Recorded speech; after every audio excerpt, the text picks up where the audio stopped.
দেখাচ্ছি আপনাকে যে 10 লাখ টাকা যদি কারোর ইনকাম হয় ট্যাক্স হবে কত, এটা দুই ভাবে বের করা যায়। এখন এক দেখেন আপনার কাছে কোনটা ভালো লাগে। তবে আমাদের সবাই ব্যবহার করে ডান পাশেরটা। ডা- ডান স্যার পাশেরটাই। লাস্টে 1,50,000টা কিভাবে ব্যয় করলেন সেটা বুঝলাম না।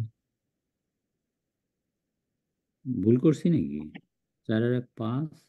স্যার ঠিক আছে না স্যার। স্যার, ঠিক আছে। ঠিকই তো আছে। স্যার ঠিক আছে স্যার। টোটাল না 10 লাখ। হ্যাঁ, 1.5 লাখ। বুঝছেন, যে কোশ্চেন করছেন সে বুঝছেন কিনা? হুম। স্যার যে ওই আমাকে স্লাইডটা কোশ্চেন। একটু আবার একটু দেখাবেন? ও হ্যাঁ, দেখাবো, অসুবিধা দেখি। এই যে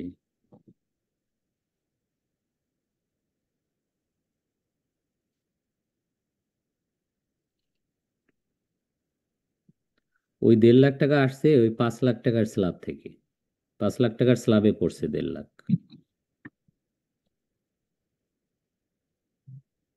বুঝছি স্যার, বুঝছেন? বুঝছি। হুম।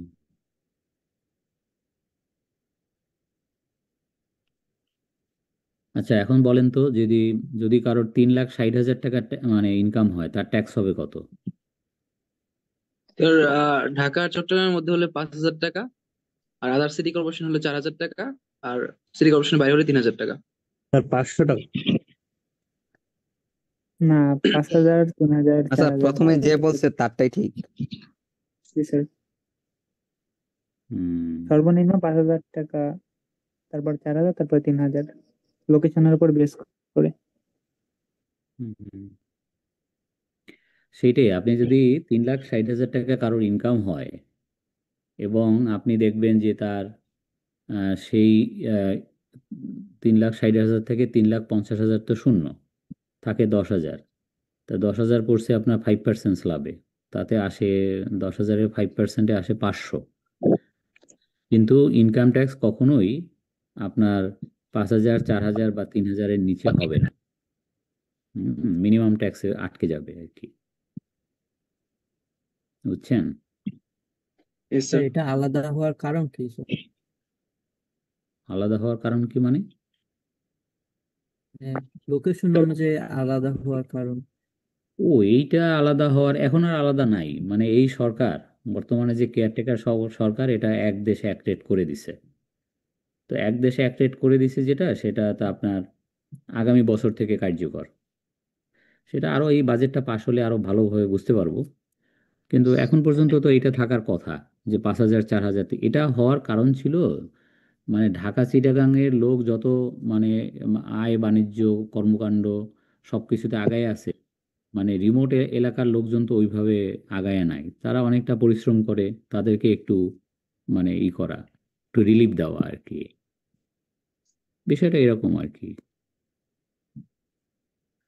মানে ঢাকা চিটাগাং সবকিছুতে আগায় আছে আর কি, আপনার চাকরি বাকরি শিক্ষা মানে সবকিছুতে। তো এইসব জায়গায় থেকেই সবচেয়ে ট্যাক্স পেয়ারের সংখ্যাও মানে বেশি ঢাকা চিটাগাংয়ে। হুম। তো সেই হিসাবে লোকেশন ভিত্তিতে এরকম একটা করা ছিল, 3,000, 4,000, 5,000। বাট এখন আর এটা মানে নাই, নাই মানে আগামী বছর থেকে নাই। এই এই জন্য আপনি ওই যে দেখতে পাচ্ছেন কিনা, নিচের যে 4 নাম্বারটা লেখা, ওইটা দেখতে পাচ্ছেন কিনা লাল কালিতে? কি? ওইখানে লেখা আছে সিঙ্গেল রেট 5,000, মানে মিনিমাম ট্যাক্স হচ্ছে 5,000 টাকা সারা বাংলাদেশে, এক দেশ এক রেট হবে আগামী বছর থেকে। আর যারা একেবারে নূতন ব্যক্তি করদাতা ট্যাক্স দিবে তারা 1,000 টাকা দিবে আর কি, মিনিমাম ট্যাক্স। যাই হোক, সেটা আগামী বছরে আর কি। এই এই এখন যদি আপনার পরীক্ষায় এমসিকিউ আসে যে ঢাকা চিটাগাংয়ের কোনো করদাতা যদি হয় তার মিনিমাম ট্যাক্স কত, তা এখন 5,000। হ্যাঁ, উত্তর হবে 5,000। এই আচ্ছা, যদি কারোর 3,50,001 টাকা ইনকাম হয় তার ট্যাক্স হবে কত? স্যার স্যার তার পাঁচ কিন্তু হাজার স্যার 5,000, 4,000 টাকা। 5,000ই। ওই যে হুম। 5,000। লোকেশনের অনুযায়ী। হুম।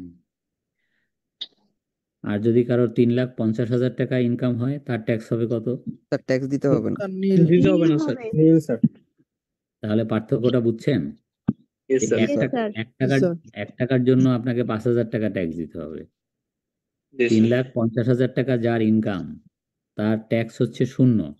আর যার 3,50,000 টাকা ইনকাম তাকে ট্যাক্স দিতে হবে 1 টাকার জন্য, তাকে দিতে হবে 5,000 টাকা। 5 যদিও 1 টাকার উপরে 5% আছে 5 পয়সা, কিন্তু দিতে হবে 5,000 টাকা।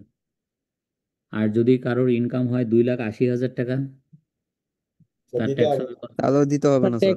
নীল sir. Zero return. Hmm, zero return না, জিরো ট্যাক্স। জিরো ট্যাক্স আর কি, জিরো রিটার্ন বলে কিছু নাই। স্যার 1 টাকায় তো মিনিমাম ট্যাক্স রেটটা পাস করতেছে না, তাহলে কেন আমি 5,000 টাকা দিব? কি বুঝি নাই কি স্যার বলেন? আপনি বলছেন না 3,51,000 টাকা হলে এই 3,50,000 1 টাকা হলে ওই হুম, 1 টাকার জন্য 5,000 টাকা দিতে হবে। কিন্তু হ্যাঁ আমার ক্যালকুলেশনে তো 1 টাকার জন্য মানে 5 পয়সা এরকম আসতেছে। হ্যাঁ 5 একটা পয়সা আসে। ইন্ডিভিজুয়াল যদি আমি চিন্তা ভাবনা করি তাহলে তো মিনিমাম ট্যাক্স একটা রেট থাকে, হুম, ওই রেটটা তো এটা পাস করতেছে না। বুঝিনি আপনার কথা। মিনিমাম ট্যাক্স রেট থাকে না স্যার?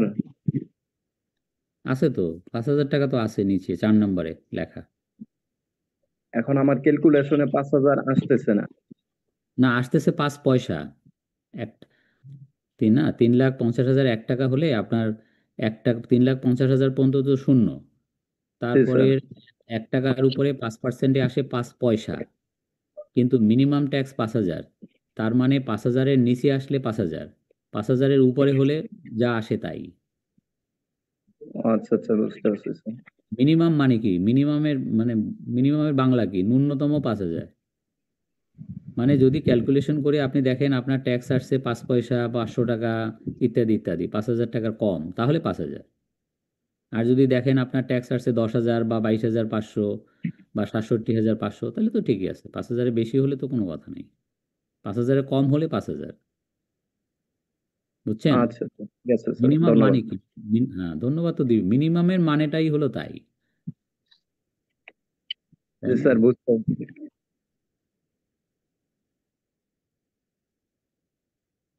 হুম, তাহলে বলেন, এই স্লাইডে আর কোনো কোশ্চেন, না আমরা পরের স্লাইডে যাব? পরের পরের slide এ যাওয়া যায়। slide হুম, শোনেন, আপনার তো পরীক্ষায় অঙ্ক থাকবে, বুঝছেন? তো স্যালারির অঙ্ক থাকবে, কোম্পানির অঙ্ক থাকবে, এগুলো ধীরে ধীরে আমরা করাবো।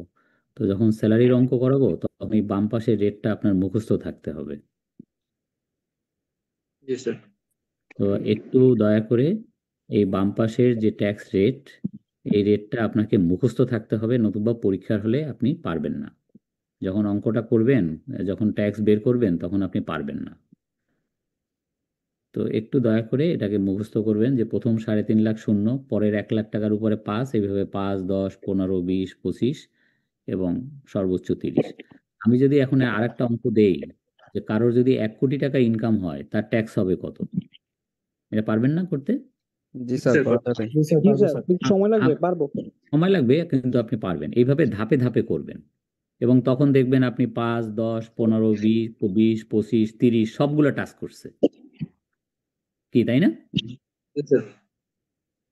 হুম, এই স্যার, এই 20% যেটা আছে স্যার, বাম পাশের যেটা স্যার, ওটাতে স্যার এই 10 লক্ষ হবে কিনা স্যার ওখানে? না স্যার, 5 লক্ষ হবে। 10 লক্ষ হবে মানে? আপনি কি আইন বানান নাকি? হ্যাঁ? না স্যার, মানে মনে হলো স্যার এরকম না। মনে করছেন যে ভুল হয়েছে কিনা এখানে? জি স্যার, আচ্ছা, এটা তো সরকার ঘোষিত রেট, এটা আপনি কি করবেন?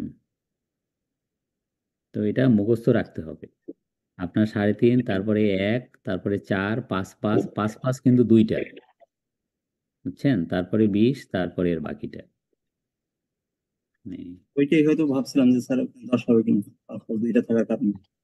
না না না, হুম, ঠিক আছে। আচ্ছা, এখন আসেন ওয়েল সারচার্জ। তো এই বিষয়টা কি? সাউন্ড অফ করেন।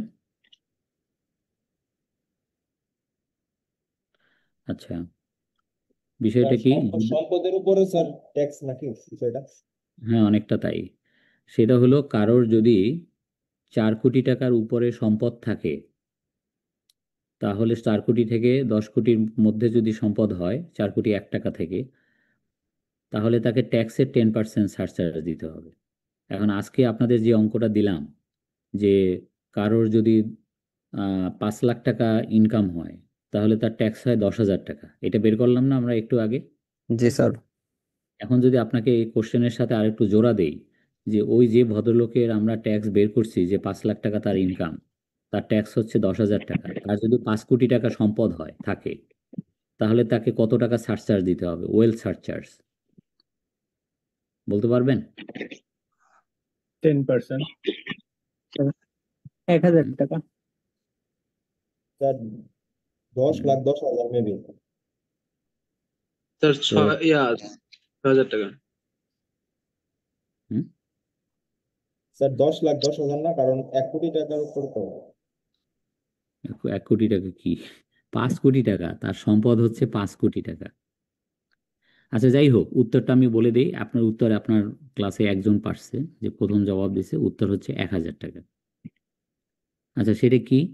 যদি কারোর সম্পদ থাকে 4 কোটি টাকার বেশি, কিন্তু 10 কোটি টাকার নিচে, বা 10 কোটি টাকা পর্যন্ত, তার মানে আমি আপনাকে উদাহরণ দিছি 5 কোটি টাকা। তার মানে 5 কোটি টাকা যদি কারোর সম্পদ থাকে, তাকে ট্যাক্সের 10% সারচার্জ দিতে হবে। তো ট্যাক্স আসছে কত? 10,000 টাকা না? হুম, জি স্যার।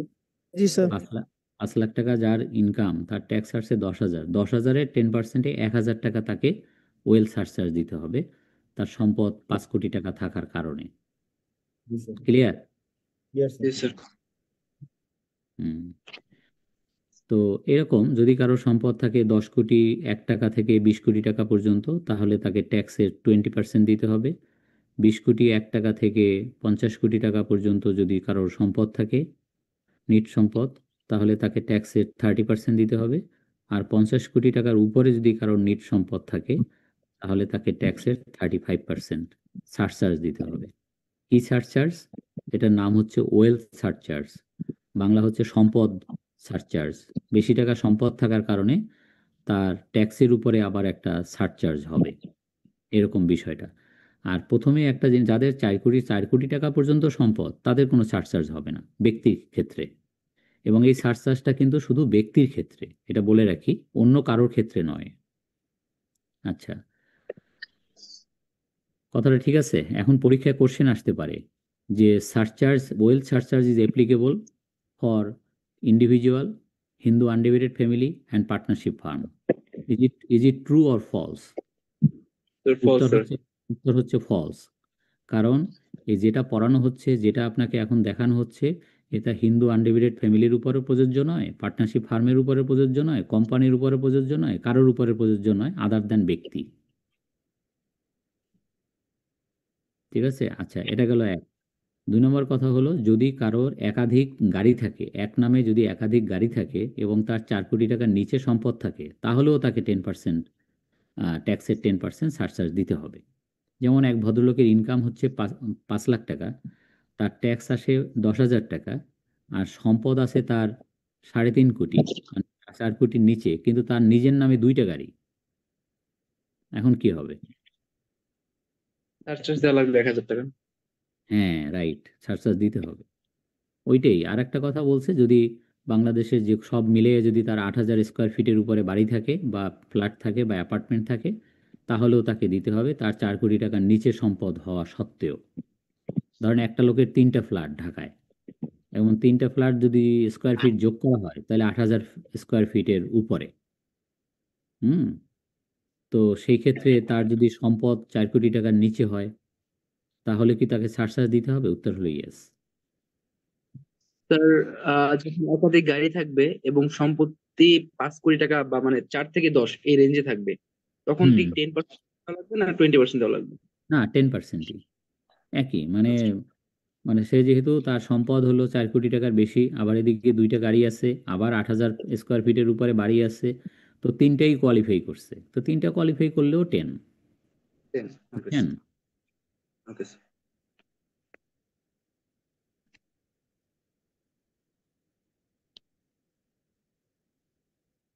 ক্লিয়ার?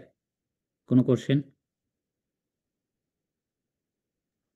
স্যার এক্ষেত্রে গাড়ি অথবা সম্পদের ক্ষেত্রে তো কোনো ম্যাক্সিমাম লিমিট নাই, জাস্ট সম্পদের উপর, টাকার উপর আছে।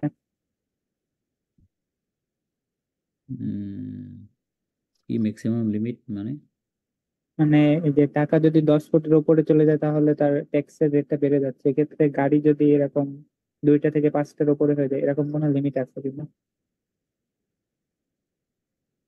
বুঝি না, আবার একটু বুঝাই বলেন তো, কেউ বুঝছেন ওনার কথা? স্যার উনি হ্যাঁ বলতে বলতে চাচ্ছেন যদি কারো স্যার সম্পদ 12 কোটি টাকা হয় আর গাড়ি 2টা থাকে তখন তার স্যার কি রেট হবে? ওই 20%। স্যার কারোর সম্পদ যদি 12 কোটি টাকা হয়, 10 কোটি টাকার উপরে, মানে 10 কোটি থেকে 20 কোটির মধ্যে, তাহলে তো 20%-এ পড়ে গেছে। এখন তার একটা গাড়ি না 2টা গাড়ি না 14টা গাড়ি, তাতে কিছু যায় আসে না। ঠিক আছে? স্যার আমার একটা কোশ্চেন ছিল স্যার। বলেন। স্যার এই যে 8,000 স্কোয়ার ফিট যে স্যার, এটা কি স্যার হচ্ছে মানে আমার যতটুকু এরিয়াতে বাড়ি হবে ততটুকু এরিয়া 8,000 স্কোয়ার ফিট, নাকি স্যার এটা জায়গা সহ 8,000 স্কোয়ার ফিট স্যার? এটা দলিলে লেখা থাকে, কিন্তু কত স্কোয়ার ফিটের কি ইত্যাদি গুলো লেখা থাকে। আপনার ফ্ল্যাট যদি 2,500 স্কোয়ার ফিট হয় এবং 4টা ফ্ল্যাট হয়, তাহলে 10,000 স্কোয়ার ফিট হয়। জি স্যার। এটা মাপঝোপের বিষয়, আপনি অত বেশি দরকার নেই, শুধু এটুকু জেনে রাখলেই হলো পরীক্ষা পাশের জন্য। ঠিক আছে sir, thank you okay sir. এখন দেখেন আর একটা সারচার্জ আছে, ওইটা তো গেল, মানে কি ওয়েল সারচার্জ। এখন আর একটা সারচার্জ হচ্ছে পরিবেশ সারচার্জ, এনভায়রনমেন্টাল সারচার্জ। বুঝছেন? এইটা আবার কি জিনিস? এটা হচ্ছে যে রাস্তায় যে গাড়িগুলো চলে এবং এগুলা কালো ধোঁয়া বের করে, এগুলাতে পরিবেশ দূষণ করে, সুতরাং এই পরিবেশ দূষণ করে এদেরকে একটা পরিবেশ সারচার্জ নামে দিতে হবে যদি কারোর একাধিক গাড়ি থাকে। এক নামে যদি একাধিক গাড়ি থাকে, তাহলে পরবর্তী প্রতিটা গাড়ির জন্য আপনার এই রেটে আপনাকে পরিবেশ সারচার্জ দিতে হবে। হুম এই কিন্তু যদি আপনি ঢাকার রাস্তায় কিন্তু এখন দেখবেন যে বেশ কিছু ব্যাটারি গাড়ি চলে আসছে, তো ব্যাটারি গাড়ির উপরে এটা সারচার্জ ছিল, এইবারের বাজেটে এটা উঠিয়ে দিছে। বলছে ব্যাটারি চালিত গাড়ি যেগুলো, এগুলো যেহেতু কোনো পরিবেশ দূষণ করে না, সুতরাং ওইটার উপরে কোনো পরিবেশ সারচার্জ হবে না। এই এবং মজার জিনিস হলো, এই যে পরিবেশ সারচার্জ যেটা দিতে হবে, এটা ইনকাম ট্যাক্সের সাথে সমন্বয় হবে না। ধরেন আপনার কথার কথা যে এক নামে 2টা গাড়ি আছে, এখন আপনার ট্যাক্স আসছে কত? ট্যাক্স আসছে, আমি 10 লাখ টাকা যদি কারোর ইনকাম হয়, ট্যাক্স হয়, আমরা হিসাব করছি 67,500। তো কারোর যদি 2টা গাড়ি থাকে এবং 2টা গাড়ি থাকার কারণে যদি তাকে এরকম পরিবেশ সারচার্জ দিতে হয়, তো 25,000 টাকা তার হয়তো পরিবেশ সারচার্জ দিতে হলে, এটা কি 67,000 মাইনাস থেকে, ওখান থেকে 500 থেকে মাইনাস করে দেবো? না, এটা আলাদা। এই স্লাইডে কোনো কোশ্চেন, নাহলে পরের স্লাইডে চলে যাব। না স্যার। আচ্ছা, তাহলে এই পরিবেশ সারচার্জটা আপনার কিসের উপরে অ্যাপ্লিকেবল? শুধু তিনটা, কার, জিপ বা মাইক্রোবাস, এই তিনটার উপরে কিন্তু অ্যাপ্লিকেবল। অথচ যারা পরিবেশ দূষণ করে, সেই 6 নম্বর গাড়ি যেটা কালো ধোঁয়া বের করে রাস্তা দিয়ে, সেটার উপরে কিন্তু পরিবেশ সারচার্জ নাই। বুঝতে পারছেন? যারা কার্বন নিঃসরণ করে, এটা আর একটা নাম হলো কার্বন ট্যাক্স। আপনার এটা বাস ট্রাকের উপরে অ্যাপ্লিকেবল না, শুধুমাত্র কার, জিপ বা মাইক্রোবাসের উপরে অ্যাপ্লিকেবল। স্যার একটা স্যার কোশ্চেন ছিল স্যার। হ্যাঁ বলেন। স্যার অ্যাম্বুলেন্সের উপরে কি স্যার এটা অ্যাপ্লিকেবল? না না না। আচ্ছা, তারপরে আসেন কোম্পানি ট্যাক্স রেট কি? কোম্পানির অঙ্ক করতে গেলে আমাদের এই ট্যাক্স রেটগুলো লাগবে। কোম্পানির ট্যাক্স রেট হচ্ছে লিস্টেড কোম্পানি যেগুলো শেয়ার বাজারে লিস্টেড, তাদের ট্যাক্স রেট হচ্ছে either 20 or 22.5 or 25, depending on the condition. কিছু কন্ডিশন আছে যেটা দেখাবো পরের স্লাইডে। তো কন্ডিশন ফুলফিল করলে 20, মানে আধা আধি ফুলফিল করলে 22.5, আর পুরোপুরি ফুলফিল করলে 25। এরকম যেগুলো প্রাইভেট লিমিটেড কোম্পানি, 2 নম্বর প্রাইভেট লিমিটেড কোম্পানি যেগুলো নন লিস্টেড কোম্পানি, তাদের ট্যাক্স রেট হচ্ছে আইদার 25 অথবা 27.5। দুইটা কন্ডিশন আছে, কন্ডিশন দুইটা ফুলফিল করলে 25, কন্ডিশন দুইটা ফুলফিল না করলে 27.5। ওয়ান ম্যান কোম্পানি মানে এক মালিকই কোম্পানি, ওপিসি, 1 person কোম্পানি, এটা কোম্পানি আইনে আছে। তো তাদের ট্যাক্স রেট হচ্ছে আইদার 20 or 22.5। ওই যে দুইটা কন্ডিশন, ওই দুইটা কন্ডিশন ফুলফিল করলে 2.5% এই বেনিফিট পাবে। তারপরে দেখেন লিস্টেড ব্যাংক, বিমা, আর্থিক প্রতিষ্ঠান, তাদের ট্যাক্স রেট হচ্ছে 37.5। আর যেগুলো নন লিস্টেড বা বিদেশি ব্যাংক, বিদেশি ইন্স্যুরেন্স কোম্পানি, তাদের ট্যাক্স রেট হচ্ছে 40। মার্চেন্ট ব্যাংক, সেটা লিস্টেড হোক নন লিস্টেড হোক, মার্চেন্ট ব্যাংক হচ্ছে যারা শেয়ার কারবারিদের লোন দিয়ে থাকে, লিস্টিংয়ের কাজে জড়িত, এদেরকে বলা হয় মার্চেন্ট ব্যাংক।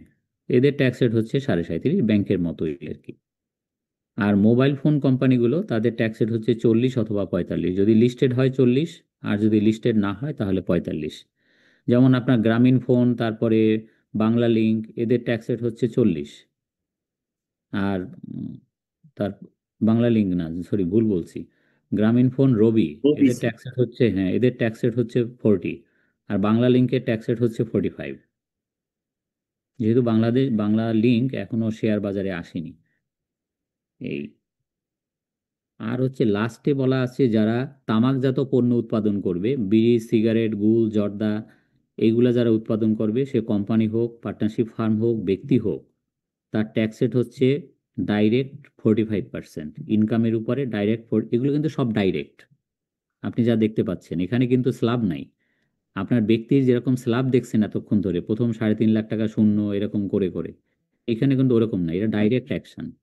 মানে 100 টাকা ইনকাম হলে 45 টাকা ট্যাক্স, এর বিষয়টা এরকম আর কি। তো 45% হচ্ছে ইনকাম ট্যাক্স, প্লাস ওই একই ইনকামের উপরে আবার একটা টোবাকো সারচার্জ দিতে হবে 2.5%। তার মানে আমরা শিখলাম সারচার্জ কত প্রকার ও কি কি। সারচার্জ 3 প্রকার। কি কি? 1 নম্বর হচ্ছে ওয়েল সারচার্জ, 2 নম্বর হচ্ছে পরিবেশ সারচার্জ, এনভায়রনমেন্টাল সারচার্জ, 3 নম্বর হচ্ছে টোবাকো সারচার্জ। এটা হচ্ছে যে ওই বিড়ি, সিগারেট, গুল, জর্দা, তামাকজাত পণ্য যারা উৎপাদন করবে তাদের শাস্তি, তাদের উপরে একটা অতিরিক্ত বোঝা, সেটা হচ্ছে তাদের ট্যাক্স রেট হচ্ছে 47.5%। এক কথায় বললে 47.5, আর 2 কথায় বললে ট্যাক্স হচ্ছে 45% আর টোবাকো সারচার্জ হচ্ছে 2.5%, বাট একই ইনকামের উপরে।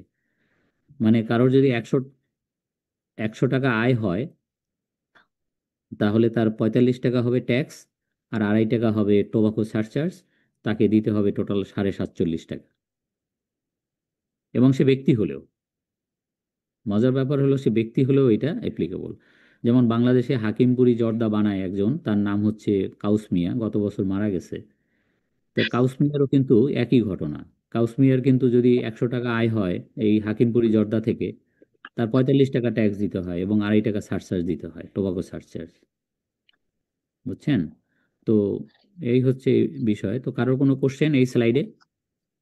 স্যার মোবাইল কোম্পানির কথা বললেন, সেক্ষেত্রে কি স্যার টেলিটক সিমের কি স্যার ওই কোম্পানি কি একই দিতে হয় না, 45 দিতে হয় না 40 দিতে হয়? কি কি কোম্পানি? টেলিটক স্যার, এটা কি জিনিস? এটা নাম মোবাইল শুনিনি তো। কোম্পানি স্যার, মোবাইল টেলিটক সিমের যে অপারেটর স্যার। টেলিটক। টেলিটক 45%। বললামই তো আপনাকে, বাংলাদেশে দুইটাই শুধু 40। না স্যার, যেহেতু ওটা স্যার গভর্নমেন্ট গভর্নমেন্ট না, গভর্নমেন্ট নাই, listed or non listed. G sir.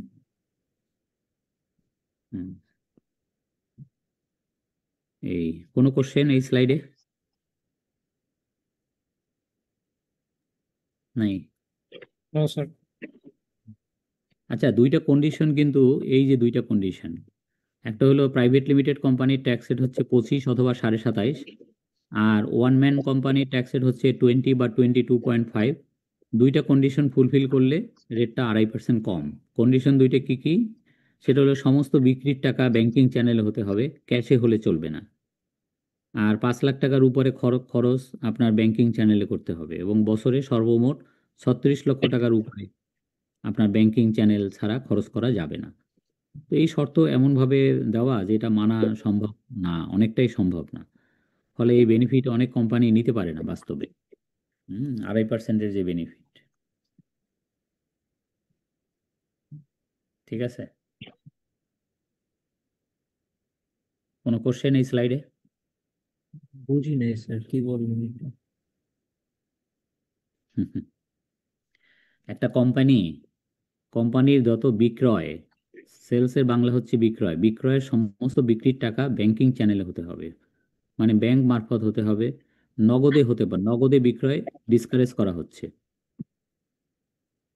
বুঝছেন? 1 নম্বরটা ক্লিয়ার কিনা? হ্যাঁ স্যার। 2 নম্বরে হচ্ছে যে একটা কোম্পানি যত টাকা খরচ করে, সে 5 লাখ টাকার উপরে যদি কোনো পার ট্রানজেকশন যদি 5 লাখ টাকার উপরে খরচ করতে চায়, তো সেইটা অবশ্যই চেকের মাধ্যমে দিতে হবে বা ব্যাংক টু ব্যাংক ট্রান্সফারের মাধ্যমে দিতে হবে, নগদে দিলে হবে না। মানে নগদ টাকার লেনদেনটাকে ইনকাম ট্যাক্সে আইনে ডিসকারেজ করা হচ্ছে। এটা হলো 2 নম্বরের একটা পার্ট। 2 নম্বরে আর একটা পার্ট হচ্ছে একটা কোম্পানির সর্বমোট যত খরচ, সেখানে 36 লক্ষ টাকা পর্যন্ত নগদে খরচ করতে পারবে। 36 লক্ষ টাকার উপরে খরচ যদি নগদে করে থাকে, তাহলেও ডিসকোয়ালিফাই হয়ে গেল, তাহলেও তার ট্যাক্স রেট 25-এর জায়গায় 27.5 হয়ে যাবে। বুঝছেন?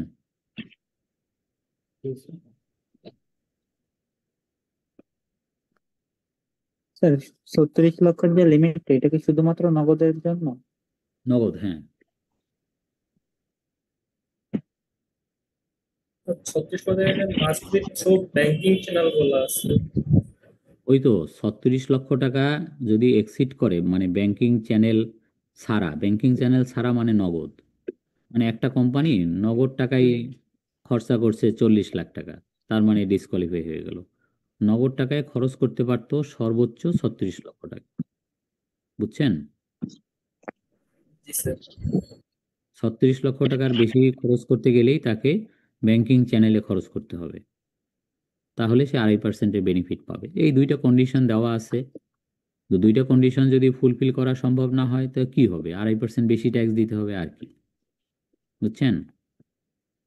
এখন আপনার পরীক্ষা পারপাসে আপনার পরীক্ষায় একটা অঙ্ক আসবে কোম্পানির, এবং সেখানে আপনি লিখবেন যে I assume that the condition not fulfilled, সুতরাং আমি 27.5% হারে ট্যাক্স ধরিলাম। আপনার পরীক্ষায় যে অঙ্ক আসবে সেখানে তো আর কন্ডিশন দুইটা কোম্পানি ফুলফিল করছে না ফুলফিল করে নাই এগুলো সাধারণত দেয়া থাকে না। তখন আপনাকে অ্যাজাম্পশন করে নিতে হয় যে আমি ধরিয়া লইলাম যে কোম্পানির যে দুইটা ট্যাক্স রেট আছে, একটা হলো 25 অথবা 27.5। তো 25% মানে আপনার উপরে নির্ভর করে। আপনি যদি মনে বলেন যে আমি ধরিয়া লইলাম যে সে দুইটা কন্ডিশনে ফুলফিল করছে, তাহলে এই জন্য আমি 25% ট্যাক্স মানে অ্যাপ্লাই করলাম। আর আপনাদের মধ্যে যারা পরীক্ষা দিবেন তারা যদি কেউ বলেন যে আমি ধরিয়া লইলাম যে দুইটা কন্ডিশন ফুলফিল করে নাই, বা একটা কন্ডিশন করছে আর একটা করে নাই, তাহলে 27.5% হবে। এই জন্য আমি 27.5% হারে ট্যাক্স ক্যালকুলেশন করলাম। বুঝছেন? আপনার উপরে নির্ভর করে। স্যার আমাদের তো এমসিকিউ হবে, কিন্তু স্যার আমরা কিভাবে এটা লিখবো স্যার নোট আকারে? এটা লিখতে হয়, এটা পরীক্ষায় শুধু এমসিকিউ না, শুধু এমসিকিউ না, আপনার দুইটা কোশ্চেন থাকে, দুইটা অঙ্ক থাকে। সে অঙ্ক দুইটাও আমরা করায় দেবো। জি স্যার। হ্যাঁ, তখন লাগবে আপনার, এটা দেখবেন। আর লিস্টেড কোম্পানির যে মানে আইদার 20% অথবা 22.5 অথবা 25, এখানেও কিন্তু ওই একই শর্ত। তো যদি শর্ত তিনটা মানে তাহলে 20, যদি একটা মানে দুইটা না মানে তাহলে 22.5, আর যদি তিনোটা মানে তাহলে 25। তিনোটা যদি মানা সম্ভব না হয় তাহলে 25। এই, ঠিক আছে?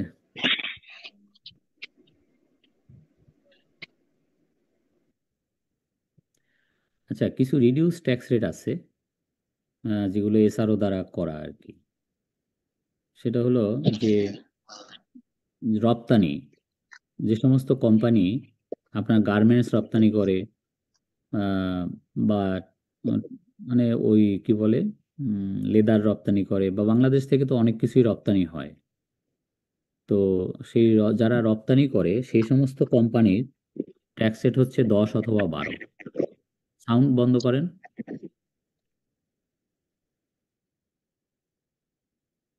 আচ্ছা,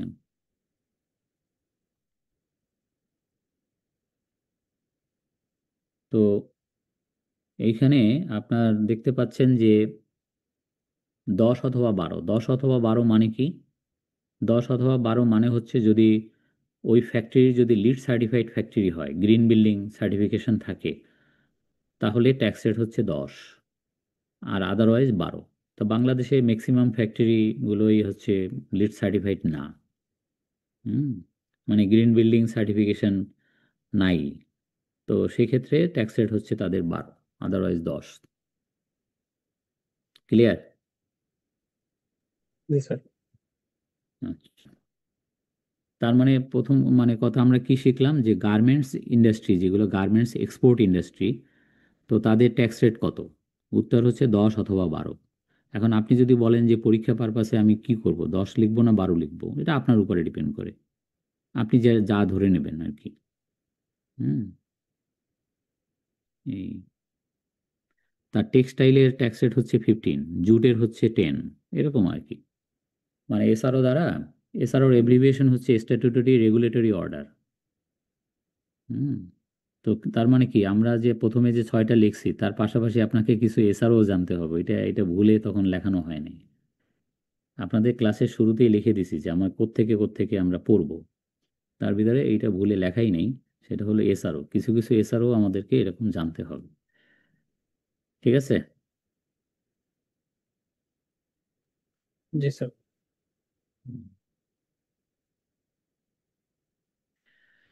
ট্যাক্সে বেশ কিছু রিফর্ম হয়েছে এ পর্যন্ত, যেমন এখন যে টিন আমরা ব্যবহার করি সেটা কিন্তু 12 ডিজিটের টিন। হুম তো এই 12 ডিজিটের টিন যেটা, এটা system generated TIN.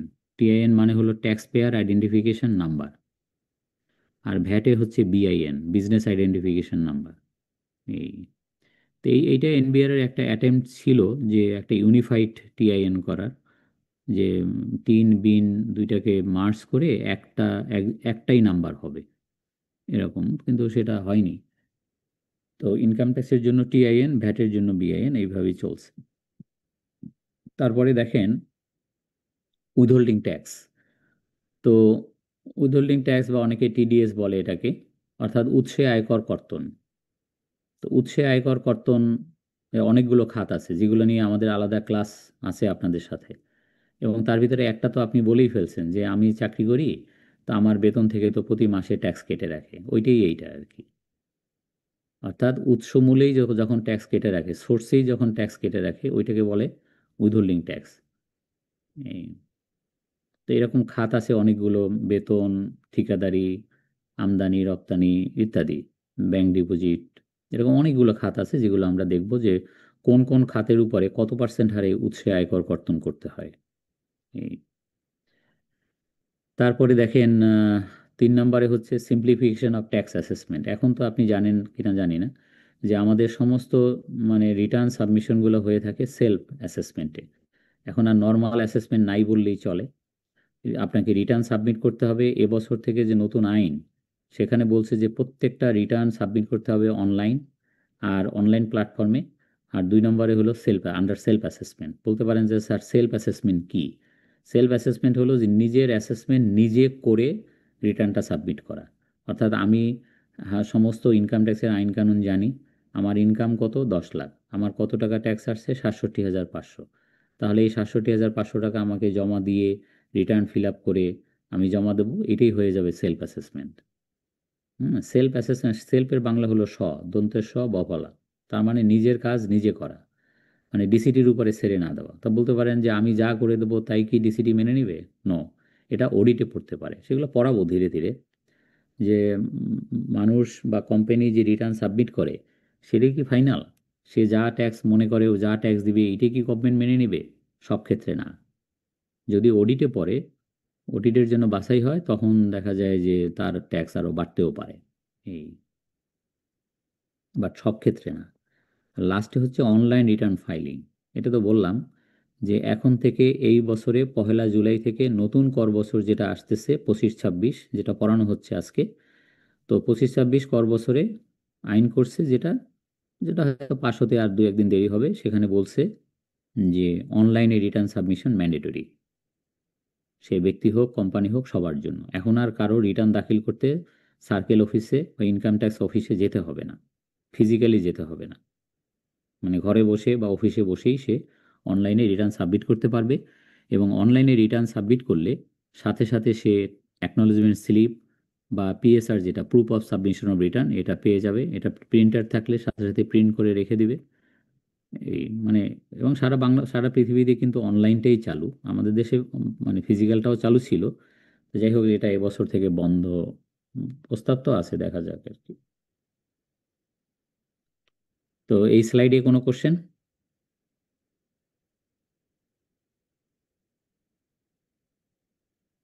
Sir okay, ঠিক আছে। তো একটা প্রেজেন্টেশন একটা প্রেজেন্টেশন তো শেষ শেষ হলো, তাই না? স্যার একটা কোশ্চেন ছিল স্যার, রিডিউস হুম, কি বলেন? ট্যাক্স রেট, হ্যাঁ, স্যার ওইটা সম্পর্কে যদি আরেকটু বলতেন স্যার। ওই তো হ্রাসকৃত কর হার, মানে নর্মালি একটা গার্মেন্টসের ট্যাক্স রেট কত, আজকে যেটা পড়ানো হয়েছে আপনাকে, সেখান থেকে আপনি শিখলেন যে একটা গার্মেন্টস কোম্পানি, সে একটা প্রাইভেট লিমিটেড কোম্পানি, তো প্রাইভেট লিমিটেড কোম্পানির ট্যাক্স রেট কত? 25 অথবা 27.5, যেটা আজকে পড়ানো হয়েছে। যে দুইটা কন্ডিশন মানলে 25, আর দুইটা কন্ডিশন না মানলে 27.5। কি এটা পড়ানো হয়েছে না আজকে? জি স্যার। জি স্যার। কিন্তু ধরেন ওই কোম্পানিটা হচ্ছে একটা garments export, 100% garments export industry company, তাহলে তার ট্যাক্সের কত? ওই 25 বা 27.5 হবে? উত্তর হলো না। সরকার এটাকে হ্রাস করে এটাকে করে দিছে 10 অথবা 12। ক্লিয়ার? জি sir. Special tax rate, special. এটা কি যে কোনো একটা প্রোডাক্ট এক্সপোর্ট করলে হবে স্যার, না হ্যাঁ, ফুললি এই যে মানে ব্যবসা বাংলাদেশ করে? থেকে তো হ্যাঁ, মানে যে কোনো প্রোডাক্ট, আপনি গার্মেন্টস হোক, টেক্সটাইল এই হোক, ওই যে কি বলে, ওই লেদার হোক, সিরামিক হোক, ভেজিটেবল হোক, বাংলাদেশ থেকে অনেক কিছু রপ্তানি হয়। জি স্যার। অনেক কোম্পানি রপ্তানি করে, এবং সব কোম্পানি যারা রপ্তানিকারক তাদের ট্যাক্স রেট কিন্তু ওইটা 10 অথবা 12। গ্রিন বিল্ডিং সার্টিফিকেশন যদি থাকে, লিড সার্টিফাইড ফ্যাক্টরি হয়, তাহলে 10, আদারওয়াইজ 12। তো বাংলাদেশে ম্যাক্সিমামই 12। বুঝছেন, হাতে গোনা হয়তো কিছু ফ্যাক্টরি আছে যেরকম সুন্দর, মানে সব দিক থেকেই তারা সার্টিফাইড। যেমন স্যার আমি ফর এক্সাম্পল বলি, আমি একটা গ্রুপ অফ কোম্পানিতে জব করি, তো আমাদের হচ্ছে প্রোডাকশন ধর্মী, আমাদের কয়েকটা প্রোডাক্ট এক্সপোর্ট করে স্যার। তো সেক্ষেত্রে কি ওই তো, সেক্ষেত্রে ধরেন একটা ইন্ডাস্ট্রি যদি দুইটা বৈশিষ্ট্য থাকে, যে সে মানে কিছু পণ্য রপ্তানি করে আর কিছু পণ্য সে স্থানীয় বাজারে বিক্রি করে, জি স্যার। হ্যাঁ, তাহলে তার অ্যাকাউন্টসটায় ওইভাবে হার হবে, প্রপোর্শনেটলি হবে। যেগুলো রপ্তানি করে ওইটার উপরে ট্যাক্স রেট হবে 12, আর যেগুলো দেশের মধ্যে বিক্রি করে ওইটার উপরে হবে 27.5। বুঝতে পারছি দুইটা স্যার। রেট অ্যাপ্লাই হবে। ক্লিয়ার স্যার, ধন্যবাদ স্যার। হুম।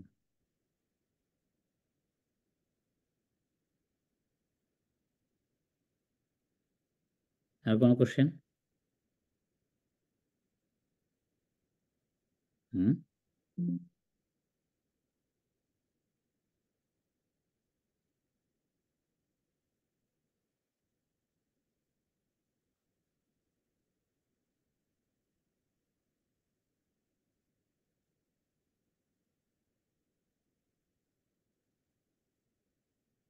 স্লাইডটা একটু দিয়ে দিন। স্লাইড তো এখনই দেবো, স্লাইড নিয়ে চিন্তা নেই। আর একটা জিনিস পড়াই, এই দুইটাই দিয়ে দেবো। সেটা হলো ইনকাম ইয়ার এবং অ্যাসেসমেন্ট ইয়ার। এটা বলছি অলরেডি যে ইনকাম ইয়ার যদি হয় 24-25, অ্যাসেসমেন্ট ইয়ার হচ্ছে 25-26, তাই না? অ্যাসেসমেন্ট ইয়ার শুরু হয় সবসময় কিন্তু 1 জুলাই থেকে। হ্যাঁ, assessment year means the period of 12 months commencing from the first day of July every year. প্রতি বছর 1 জুলাই থেকে যে বছরটা শুরু হয় ওইটাই হচ্ছে অ্যাসেসমেন্ট ইয়ার। এখানে কয়েকটা উদাহরণও দেওয়া আছে যে ইনকাম ইয়ার কখন শেষ হলে অ্যাসেসমেন্ট ইয়ার কখন শুরু হবে, বুঝতে পারছেন? তো এরকম মানে কিছু জিনিস এখানে দেওয়া আছে, তো এটাকে একটু কারেকশন করতে হবে, এটা এখনই দেয়া যাবে না, কারণ এবারে বাজেটে ওই লাস্টের ওইটা চেঞ্জ হয়ে গেছে। তো ওইটা একটু চেঞ্জ করে আপনাকে আবার পাঠাবো আর কি। সোজা কথা একটু জেনে রাখলেন ফাঁকে যে ইনকাম ইয়ার এবং অ্যাসেসমেন্ট ইয়ারের মধ্যে পার্থক্য কি। ইনকাম ইয়ারের বাংলা হচ্ছে আয়বর্ষ। আয়বর্ষ মানে হচ্ছে যে করদাতারা যে বছরে আয় করে তার পরের বছর হচ্ছে ধরার বছর, মানে অ্যাসেসমেন্ট ইয়ার। অ্যাসেসমেন্ট ইয়ারের বাংলা কি? কর বর্ষ। মানে যে বছরে কর ধার্য হয়, কর আরোপ হয়, করের হিসাব করতে হয় পরের বছরটা, মানে রবীন্দ্রনাথের গানের মতো, মনে আছে তোমার হলো সারা আমার হলো শুরু, ওইরকম আর কি একটা বিষয়, যে করদাতার আয় করা যখন সারা হয় তার পরের বছর তাকে ধরা শুরু হয়, বুঝছেন? তো অ্যাসেসমেন্ট ইয়ারটা সবসময় 1 জুলাই থেকে শুরু হবে। ইনকাম ইয়ার যখনই শেষ হোক তার পরবর্তী 1 জুলাই থেকে অ্যাসেসমেন্ট ইয়ারটা শুরু হবে। যেমন এখানে 3 নাম্বারটা দেখেন, 3 নম্বরে বলছে তার অ্যাকাউন্টিং ইয়ার বা ইনকাম ইয়ার শেষ হচ্ছে 31 ডিসেম্বর, যেমন ব্যাংকের ক্ষেত্রে হয়। তো 31 ডিসেম্বরে যদি ইনকাম ইয়ার শেষ হয় তার অ্যাসেসমেন্ট ইয়ার কোনটা হবে? অ্যাসেসমেন্ট ইয়ার হবে 24-25। কেন? 6 মাস পরে 1 জুলাই আসবে। 31 ডিসেম্বরের পরে যদি আপনি 1 জুলাই খুঁজতে যান 6 মাস পরে আসবে। তা সে আসুক, এটা একটু কারেকশন হবে। এটা এখানে এই যে ডান পাশের সর্বডানে যেটা লেখা tax day for company tax, ওইখানে এটা আগেরটা আর কি, এটা বর্তমান বাজেট অনুযায়ী এটা চেঞ্জ হয়ে গেছে। তো ওটা ঠিক করে পড়ানো হবে আর কি।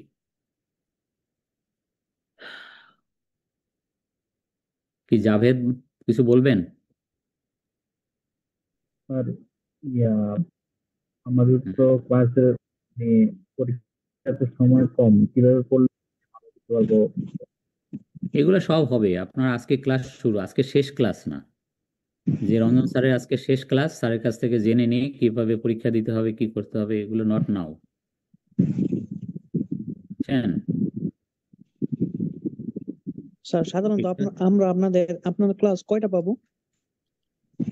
যে কটা দেয় আইসিএবি, নর্মালি যে কটা দেয় ওইভাবেই হবে,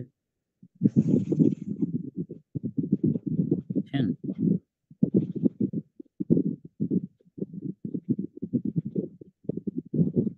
এটা নর্মালি মানে 20-22টা হয় আর কি।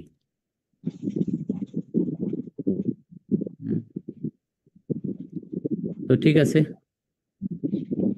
আপনারা মেইলটা চেক করেন, আমি মেইলে পাঠিয়ে দিচ্ছি। Okay sir.